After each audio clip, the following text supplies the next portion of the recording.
I am joined here today with Metakovan.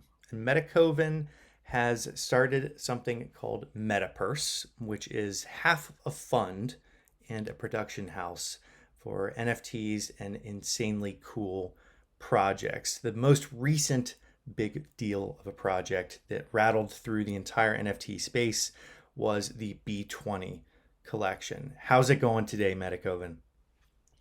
Awesome, awesome. Thank you for having me, Steve. Thank you. Yeah, definitely. I'm really excited about this because anyone that is involved in the NFT space right now witnessed, this historic event that happened, and it was, playing around in there in crypto voxels myself, taking screenshots left and right. It was like a kid in a candy store. it was it was a beautiful, beautiful event. Beautiful event. It's so nice to hear that. Like that's what we were going for, like as an experience. So I'm very happy to hear you say that. Yeah, it was a lot of fun. So let's start with the basics, the beginning. Let's start Yeah. with, what you can share about your crypto origin story. A lot of people are always curious how people get started, how they hear about it. Is it like a flyer? Is it walking down the street and a friend tells them, everybody's always curious about that. So how did you get into the crypto space originally? Sure. So for me, I think I didn't have any friends who spoke to me about Bitcoin, so it didn't come through the social network I had. So the idea of Bitcoin came to me because I was reached me because I was actually searching the internet back in 2013 when I was doing some option derivatives trading, and I was looking to move money from one of the brokers to another, and I was looking at can I do it without a bank, and I think I accidentally typed can I move money without a bank, and so uh, uh, Bitcoin came up, right? So I was like, wow, what is that? And I was thinking, okay, is Bitcoin something I can use to move money between brokerage accounts or something? And then this whole rabbit hole thing happens, right? So I got into it, and 2013. It feels like a quite a long time, but it's been 7 years now, 8 years. Yeah. So Yeah. that's how I learned it. Excellent. And so you initially kind of do this, we'll call it an accidental search. You fall into the rabbit hole that is Mhm. Bitcoin. And I think that there's kind of this layer of depth behind that initial rabbit hole of Bitcoin that everybody goes through. Everybody kind of learns about Mm. decentralization, they learn about blockchain, and your next step was towards Ethereum, right? You kind of Yeah. got into the door with Vitalik. Can you talk a little bit about that? Sure. Actually, for me, I didn't understand the promise of Bitcoin or anything when I first learned about it. I'm a technologist, so I'm a coder, and I'm always looking for. I'm a guy who always looks for something, which is just so new that no one has tried it. So that if I could. If I could do something about it, and if it does become big, I'd be part of the early mover, right? So I always think about everything like that. Like I cannot really go into the old world and succeed. So when Bitcoin came up, I didn't understand decentralization. I didn't understand the politics of it. All I understood was it was something new and something that a lot of people did not know about, and it was on the internet. So I was thinking, okay, can I do something to earn this? I didn't have a, I didn't have any money back then, so I cannot buy bitcoins. Even though the first time I saw Bitcoin, it was around $100, but I could not buy it. So I thought, okay, why not do a service or something? And I started doing something on Bitcoin Talk, like running, being a middleman, a escrow for people who want to exchange tokens, etc. Back then it was just cryptocurrencies, right? Not no tokens. So Mm-hmm. I was doing that for a while, collecting those fees, and that became a service. So that's how I started. And when that started becoming big as a service, what I wanted to do was I thought I would want more exposure, more exposure to people, so that I can form a team or something. So I I tried doing that. Luckily, I ended up in Canada for a while, and that meant that I could network better and stuff. And the first a few meetups, the great thing that happened was I did get a team, but we went on to build some other product, and I also met the team which was building Ethereum, right? So very early 2014 Jan is when I saw the first draft of Ethereum, and the whole crowd, the Ethereum co-founding team. They were all there hanging out, and they didn't all know each other back then too, right? So it was just a meetup, a Bitcoin meetup in Toronto, where things started getting heated up, and that's how I started learning about Ethereum. Very cool. Very Yeah. cool. And when you started that initial, learning process of Ethereum, what was, because this, I guess, what was the public debut of Ethereum? Was it 2016 was when they really came out with, uh, or what was the actual debut? I know it So was, you mean for the launch of the chain, is it? yes, yes. Okay. I think it was more like 2015, the end of it, but Yeah. they didn't have a wallet, so it was just CLI. Mm-hmm. Yeah. Very interesting. Because But I remember researching because I got into the space in 2013 and was really fascinated okay. because I studied economics and was obsessed with game theory and all aspects of economics. And when I saw Bitcoin, that led me into all these different altcoins. I think a lot of people can relate to that. Yeah. And Yeah. Ethereum really opened up that door of this token kind of concept and token Mhm. economics, and it was such a fascinating um, concept. Immediately, it clicks with you. So, Mhm. fast forwarding a little bit, you meet at that Bitcoin meetup where everything happened back then. Mhm. All the cool kids were going to the Bitcoin meetups, and everybody was was talking about Mhm. crypto. So you meet the team there, and you get involved with them. Do you get invested? Do you become an advisor? Do you get involved with the Ethereum team at all? Yeah, so like I was working on another project back then, so I had my own like my time was filled with another project that was in Bitcoin too. So it was Yeah. not like uh, something non-crypto. But the good part was because one of the Ethereum co-founders was my client, so he kept informing us, the whole team, about what was happening with Ethereum. And actually he was the person who encouraged me to put some of the bitcoins I had into Ethereum. So Mm. that was a good deal, I guess. I didn't put too much into it back then, because I was like, yeah, I was I don't call myself a maximalist, but I was thinking, I don't know when this is going to launch. I had all the skepticism, right? Like that every Bitcoiner back then had about Ethereum. But like I was like, okay, let's take a little bit, like 5%, 10% of what I had back then, and I did invest. So it was I got involved only as a contributor to the crowd sale, not as an advisor, not as part of the Ethereum team. Wow.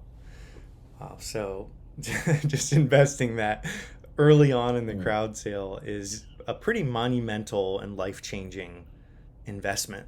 I mean, now Yeah. it's pretty historic. like Yeah. looking back at that, I think a lot of people that hear that and hear that story really um, can appreciate that exposure to risk that you took, Mm. because Mm. everybody always talks about how, oh yeah, I should have bought Bitcoin Mm. 5 years ago and things like that, and they're the same people that are talking about it at the peak, and that they want to buy at the peak, and they're not willing to take that risk at the Mm. lows. So I appreciate It's that. funny because when I got started with Bitcoin, and slowly as I earned my stash of Bitcoin, Hmm. I've never actually sold it into fiat, right? Like from that day on to this day, I've been just theorizing about how this is going to flow into the future, etc. But I've never actually come out of crypto and become a fiat person. So very recently, like a couple of years ago, is when I really started operating a proper bank account. That too because I had to move countries and stuff like that. But until then, I was like, yeah, I was just living on crypto, right? So I've been a crypto native for a while now. So that's also very interesting experience, if you ask me. Yeah. Yeah, Yeah. that's actually I had another question, but that's way more interesting than than my next question. How, cuz I lived in San Francisco for 5 years and I did meet people that were doing the Hmm. whole, buy a gift card and use that using crypto, and they were living entirely on Bitcoin. But Hmm. let's talk a little bit about how you did it. How did you spend a few years living Sure. entirely off of crypto? It was funny. Initially, for a few months, actually, I had local Bitcoin and in Canada there was companies which would exchange your Bitcoin for cash also. Hmm. So I used to convert a little bit of Bitcoin for my expenses, etc. But then in June, July, there was a company called Shift, which now got acquired by Coinbase, which was the company. The founders were very good friends with me. They were making their own Visa card for crypto. Hmm. So you can deposit crypto, and it's like crypto.com today, right? Like you can deposit crypto, and you'll be able to swipe your card, and it will pay for your bagel. So I was their first user. And I was the guy who they would test their new features on. So I had a card which had no name on it, right? Like just a blank card. So everywhere I go, I'll be like, people will be so skeptical on me. They will be like, "Did you run? Like, is this a you know?" Is this even a real card kind of experience for me? But yeah, it had crypto in it, right? So back then Shift was just getting started, so they didn't even have a system where they could take my Bitcoin. So what used to happen was I used to swipe and do my expenses, and they used to send me an Excel sheet of what all I had eaten that week, and they will ask me to send the Bitcoins to them. So it was, yeah. That's We that's did everything, man. fantastic. Yeah. That's fantastic. Literally like a ledger of all of your meals, and then you would Yeah, yeah, settle yeah. up. That's, yeah. I was That's embarrassed a lot of times. I'll spend $1 on a bagel, and they'll be like, "I know they're judging me, right?" So, that's incredible. Every was it weekly that they would have the spreadsheet, or would yeah, yeah, yeah. It became better very quickly. So yeah, they had their system, and you could deposit, and they went on to become a very interesting company, and they got acquired by Coinbase too. So the cards, if you're signed up with Coinbase today and you apply for a card, that's the card you get today. So I'm happy to be there, to have been their first customer. Wow. Wow. Yeah. The nameless card, the first customer that had to be fully in a judgment-free zone when they were going through all your Yeah, transactions. definitely. Yeah. Yeah. I think I was synonymous already, right? Yeah. Uh-huh. Uh-huh. So, what years would that have been that you were living entirely on crypto? Would that be like 2015-ish? 20, 2014, 2014, 2015. Yeah. Like starting 2014, I've just been on crypto. Even now, it's mostly I live mostly on crypto, and whatever expenses I have to do for the real world, like say I never owned a, even now I don't own a house, or I don't own a car. So I just live on the metaverse, right? It's Mm-hmm. it's it's I think it's a very interesting thought process to have. Be very light on assets, because it allows me to move around to different countries and stuff. I don't have to, I can just pack my bag and leave, right? And Mm-hmm. that's something that comes from being asset light in the real world. But whenever I require some payments to be done, I usually have a bank account into which I convert my crypto into. And now there are so many cards, right? Like crypto.com and Wirex and a bunch of them. So it's become quite easy now. Definitely. Definitely. Now, Yeah. everywhere Visa is accepted, people are swiping left and right, and they don't have to settle up at the end of the week, with a spreadsheet. That's Yeah. that is funny. So fast forwarding a little bit to NFT, when you ran into the first NFT, when that eye opener happened and kind of guided you Mm. into what is now the metaverse, what was that experience? Sure. So to give a bit of a mental model of mine here. So I'm a traveler. I travel and I like to explore new cities, and I also like to understand the origins and how a city becomes a city, kind of a story, right? So I've traveled a lot, but I also watch a lot of documentaries about them. So history and art has been very inspiring to me. So I also come from my own culture where it's not like I'm not from North America. Obviously, I'm from the East.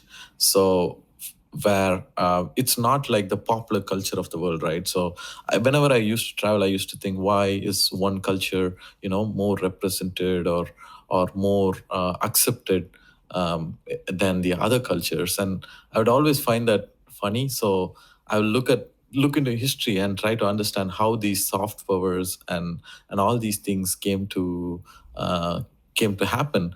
And so instead of being angry at the world for how it is, you should just learn history and understand that there's going to be another chance where history is going to repeat itself, or at least rhyme. So this time you can be part of it, right? And you can change the world the way you want, or at least guide it a little bit in the way you want. So that was my thesis, right, about crypto. So when I saw crypto, I was like, okay, maybe this is my chance to be part of a phenomenal change, and maybe I would not be the minority here, and it'll be nice to be that. And so when NFTs came out, my this whole thesis started playing out from Decentraland, because I didn't look at Decentraland as a game, or just some NFTs that's going to go up in value or anything. I saw it as Greece. I saw it as Rome, right? Where it's a city where it's just getting started. No one is going to care about it, and that's how everything starts. Mm-hmm. But in 10 years, 20 years, 30 years, if there is going to be a metaverse, Decentraland is still not going to lose its charm, because it was the first city, the origin city, right? So there's always going to be some value to this. And for me personally, in terms of my own agenda, I was like, okay, yeah, this means that if I could capture part of this land here, which is an opportunity in front of my eyes, I could be I could be part of shaping the culture of how the new people that come into the metaverse are going to view the world as. And if metaverse becomes that more important, at least becomes as important as a city you would want to visit, that means that I should have some presence there, so that we can also present different cultural aspects, and not have a homogeneous single culture that shapes this new world. So once Decentraland, the land auction started happening, I didn't take too much of my funds back then into the mana auction, but I did put in a decent amount. And that means that I actually captured, like, in the auction, I bought around 1,300 parcels of land all around the map. So that gave me gave me the first real big purchase into NFTs. Until then, I had a few crypto kitties, etc. but the land auction was where I really started become serious about it. Got it. Got it. I love the Yeah. comparison to Rome, where since it was the first, there will always be like a romance to it. There will always be Yeah. that charm to knowing that it was the first, just like Yeah. Yeah. the Empire of Rome. I like that comparison Yeah. a lot. People care about the best and also the first, Yeah. right? No one cares about the second and the one that's a little like little less than the best. So it's nice to either be in the first one or try to be the best. So it's those two things, and I think Decentland at least gets one of them. Yeah. Yeah. Mhm. Decentraland is a pretty ambitious and incredible project. I like to think a lot of Mhm. this stuff is very much a self-fulfilling kind of simulation. Whenever whenever I look at this stuff, Mhm. Mhm. like Mhm. Elon Musk's theory that we're living in a simulation, and then all of these Yep. beautiful metaverses come out, and it's Mhm. just this kind of Yeah. mind-bending. No, no, very true, right? If you take any city, it's just a meme, right? Like the meme is repeating itself. We Hmm. all go visit these cities, understand how these cities came into came into existence, and we go to another city and do the same. And that's what we are doing with the metaverse. Someone like people like to visit and have fun, but someone has to build it, right? And if no one builds it, it's not there. But if someone builds it, it's a fulfilling self-fulfilling prophecy. It's now there, right? Hmm. So that's how every city is. So I think Decentland is going to be the same thing, and we'll be part of building it. Yeah, I agree. I agree. So the land sale is kind of that initial taste, that initial hook that you really got involved in NFTs. What brought you into the Beeple relationship? Kind of fast forwarding all the way to where we're at now. Mm. What got you into deciding to do B20, and how did you initially kind of strike up the conversation with people? Sure. So after the land sale, for a while, there's a lot of story in the middle, right? Like, but we I don't want to go too much into the details, but I've been looking at other collectibles, art, and we've been buying a bunch of stuff. And I started working with Tubadur, and I thought, okay, I'll consolidate all my NFTs into them, and that's how we founded Metapurse. But one thing that was still making me think a lot was like, okay, I'm buying all these NFTs as a collector. I know that it might be more valuable in the future, but is that the only reason why I'm doing this, right?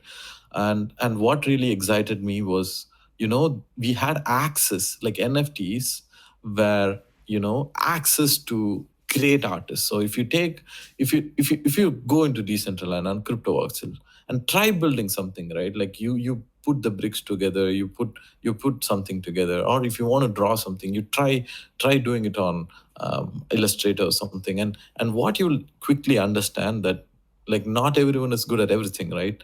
And what crypto and NFT especially is giving us, NFT art is giving us, is access to awesome artists. So it could be artists who do visual art, it could be music, it could be 3D builds, so much. So there are so many people who have walked into this area now. And what I was thinking was, the great opportunity here is not to just collect these NFTs and put it in a wallet, but why not bring artists together? Not Instead of buying one NFT from one person, why not bring a builder who can do a 3D gallery, um, and we can take people's art and put it into it, and now it's an awesome gallery, right? Like, so people have built galleries separately, people have hosted uh, people's art separately, but when we combine, there is magic, and when we add music to it, there is more magic. So that's how I thought about it. So I started thinking about it as a production, where my responsibility is is to understand the landscape right now. Who are the best artists? Who's doing what? And then bringing all of them together, have a star, have a piece, like how we do a movie, right? Like there's always we always need a star in it, but there are so many other technicians who have to come in, come into place so that the star really shines. Hmm. And that's what we did with people. So once I understood that people is the star, I had this idea of, okay, let's try to do something huge about it. And I started talking to Tubadur about this idea, and he immediately got the idea, and he started convincing me that we should definitely do it. So I was like, okay, very confident, and we jumped into it. We actually had a great strategy to buy up all the pieces. It became part of the story, right? And then we brought together all the other artists and started building this awesome gallery, and that's how everything came into shape. I love that. Treating it like a movie Yeah. set, where as long as you have the star, you can really build this infrastructure around the star and build the story arc and everything around having the star. But once you had that person or that entity, you can Mm. really take that and run with it. So, what were Yeah. some of the companies? Obviously, as a co-founder of Grow Base, I know that you worked with us very closely on it. But what were some of the rock stars that happened and operated in the background that you could really kind of share with everybody? Sure. That's one thing I'm very proud of, right? And when we built the gallery, that was one of my biggest asks from the designer. So we built a room in inside the gallery where we have the credits, right? Like we've listed everyone who contributed to the project, and there are 27 people who contributed to this project. So there is people who's the main artist, and then there was voxel architects. They're a team of 7 people, 6 or 7, I forget, led by Leandro, who did the design of the builds and then built the actual structures across three, actually four metaverses, but we could not include Sandbox at the last moment. But we did proper builds in across three metaverses. So Somnium, Decentraland, and CryptoVoxel. So they did the build there. Music was done by Blau. He did the soundscape and also performed the set at the opening event, Metapalooza. And Metacast, they are a collective of people who do content and promotions. They did a whole they created the narrative, right? Like I had this idea, but it was not totally well formed. So they helped us create the narrative, and they got us in front of a lot of people. So they did all those things. So it's like in a movie, they if it was a movie, they did the promotions, right? And Whale Street, team led by V, they did a custom smart contract design where they did a bundling and the logic behind fractionization and the walls to go with it. And Quantstamp did the audit for the smart contracts. We also had the team of visual artists who did the visual design, Preveka, and a bunch of guys who worked with him. So yeah, it was, and obviously GYB, who helped us with the tokenomics and bringing in influential. Influential people so that it can reach more eyes, and a whole huge community of people who now can enjoy B20. So yeah, it's a huge team, a rock star, the best team I could get. So it was an awesome experience. Yeah, and I love that you brought together all these people. Like that's the sign of everybody coming together because everybody knew it was going to be historic. I mean, 27 Mhm. people all working together to really promote this and get this out there. It's pretty fantastic. Yeah. So we've gone over a lot in this for sure. In terms of the utility of B20, can you just break that down really quickly for people so that we can get a sense for what the utility is and what B20 actually is? Mhm. Actually, one thing I want to make very clear with this kind of experiment that I'm doing is it's also an artistic experiment for myself and everyone who's involved in the project. So from the start, I've been pitching this not as a social token, not as a governance token, not even as a utility token. The whole idea of B20 is to create something that's not possible in the real world today. So if you think about what B20 is, the equivalent in the real world would be someone buying up the best art, uh, best pieces of art done by the best artist, and then buying the best piece of land, say imagine downtown New York or downtown Singapore, and then having the best architect design and build an awesome gallery, and then hanging all these art inside these galleries, and then taking this whole thing, the land, the builds, the building itself, and the art all together, and then sharing that ownership with someone. And we did that without having a lawyer, without having an accountant, right? Like all on chain, and no one to trust anyone. This Mhm. is a success story of smart contracts, and these are all contractual. That's the beauty of it. And that's the whole experiment. The art side of it comes because it's an experiment of taking technology and totally cutting out the traditional enforcers and the regulators and the lawyers who'd actually, if you do something like this, 20-30% of all the profits would be siphoned away by all these middlemen who are working on red tapes and paperwork. So without all of that, this was possible. And that's why B20 is interesting, because it gives you the direct ownership of the most awesome NFT.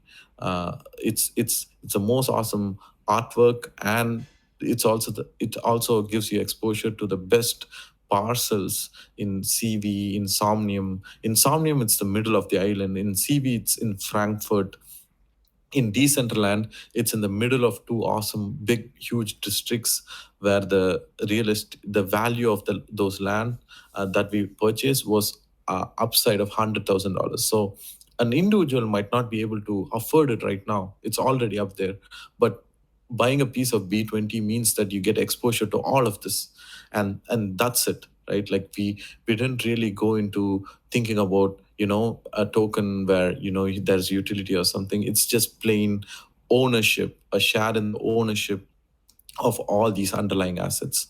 And at some point, in 15-20 days, we are going to also have the buyout process, where some person, some whale in the future could just come in and say, we'll have a minimum bid, say of around $12 million or something, where he can bid for $12 million, and if no one else is going to take that bid out, or if the community also can come together and stop the bid, that's also an option. But if no one stops that, he can actually take over the whole vault, the whole bundle, and those $12 million will be distributed among all the B20 holders. Mm. So that means that it's a direct exposure to the vault and the ownership, and the art inside it. So it's not a social token. You own the art, and that's the innovation here.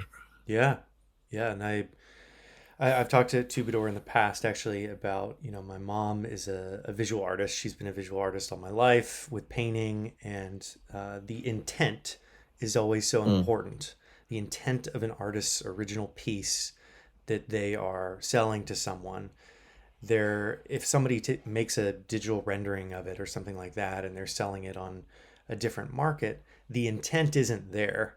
And the mm, digital ownership, like having full true ownership that is intended by the artist, of a one of one or mm, one of two, however many mints there are, is a very special thing that has been captured with what you guys have done with B20. I think, with yeah. working directly with the artist, he knows this is how many are out there. He knows this is, where they're going. He can see on chain.